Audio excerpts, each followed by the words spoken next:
நற்செய்தி வாசகம்.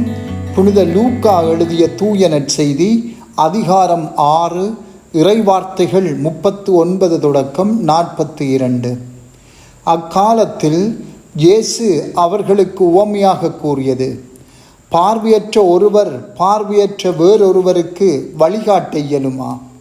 இருவரும் குழியில் விழுவர் அல்லவா? சீடர் குருவை விட மேலானவர் அல்ல, ஆனால் தேர்ச்சி பெற்ற எவரும் தம் குருவை போல் இருப்பர். நீங்கள் உங்கள் கண்ணில் இருக்கும் மரக்கட்டையை பார்க்காமல் உங்கள் சகோதரர் அல்லது சகோதரியின் கண்ணில் இருக்கும் துரும்பை கூர்ந்து கவனிப்பது ஏன்?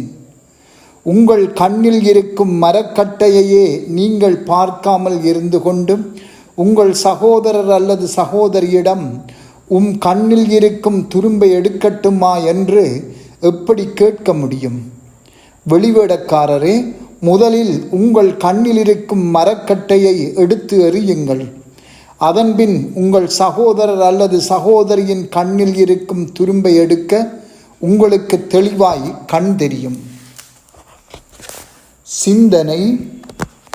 புனித அவிலா திரேசா தனது பிரசித்தி பெற்ற இன்டர்னல் காசல்ஸ் என்ற ஆன்மீக நூலிலே தூய வாழ்வுக்கான பாதையின் முதல் படி தன்னை பற்றிய அறிவே என்கின்றார். தன்னை பற்றிய அறிவு தாழ்ச்சியை கொண்டு வருகின்றது. இத்தாழ்ச்சி ஒருவர் தன்னை பற்றிய உண்மையான அறிவை கொண்டிருக்க உதவுகிறது. கடவுள் ஒருவரை எப்படி பார்க்கிறாரோ அப்படியாக ஒருவர் தன்னை பார்க்க தவறுகின்ற போதும் அவர் பலவிதமான தவறுகளுக்கும் தீர்ப்புகளுக்கும் உள்ளாவார். அவற்றுள் ஒன்று மற்றவர்களின் குற்றம் குறைகளை, பாவங்களை பார்ப்பதிலே அவர் நிலைத்து நிற்பார். இன்றைய நற்செய்தி வாசகம் தன்னை பற்றிய உண்மையான அறிவில்லாத ஒருவரை எங்களுக்கு படம் பிடித்து காட்டுகிறது.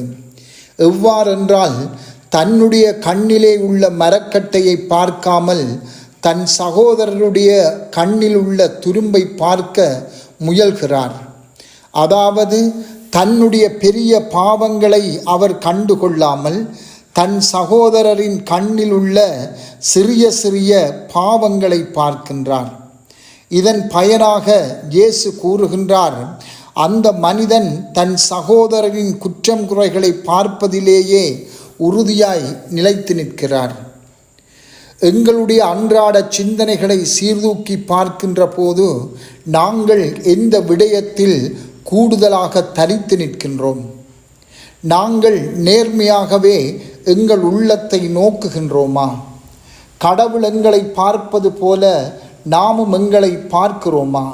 அல்லது மற்றவர்களை தீர்ப்பிடுவதிலேதான் கூடுதலான நேரங்களை செலவிடுகின்றோமா? இந்த கேள்விகளுக்கு நேர்மையாக நாங்கள் பதில் கூற முன்வர வேண்டும். எங்களை நாங்கள் அறிந்து கொள்வதற்கு மிகச்சிறந்த வழி இயேசுவை நாங்கள் உற்று நோக்க வேண்டும். அவரை நாங்கள் நாள் முழுவதும் எங்கள் உள்ளத்திலே இருத்தி வைத்திருக்கும் போது நாங்கள் கடவுளை மட்டும் அறிவதில்லை, எங்களையும் உண்மையாகவே அறிந்து கொள்வோம். கடவுளின் அழகையும் அவரது முழுமையையும் நாம் தியானிக்கின்ற போது அது இருவகையான அறிவை கொண்டு வருகின்றது. ஒன்று, கடவுளை அறிந்து கொள்ளுகின்றோம், மற்றது எங்களையும் அறிந்து கொள்ளுகின்றோம். இதனை கொண்டு நாங்கள் மற்றவர்களையும் அறிந்து கொள்ள முடியும். கடவுள் எங்களை சுற்றியுள்ளவர்களை எவ்வாறு பார்க்கின்றார்? முழுமையான இரக்கத்தோடு பார்க்கின்றார். எங்களையும் அவ்வாறே இரக்கத்தோடையே நோக்குகின்றார். எனவே நாங்களும் எங்களை சுற்றியுள்ளவர்களை அதே இரக்கத்தோடு பார்ப்பதற்கு கடவுளின் இரக்கத்தின் ஊடாகவே நாங்கள் பார்க்க முன்வர வேண்டும். செபம். ஆண்டவரே, மற்றவர்களை தீர்ப்பிடுகின்ற மனநிலையில் இருந்து விடுபட்டு நீர் பார்ப்பது போல நாங்களும் மற்றவர்களை பார்க்கும் பார்வையை எங்களுக்கு தாரும். ஆமென்.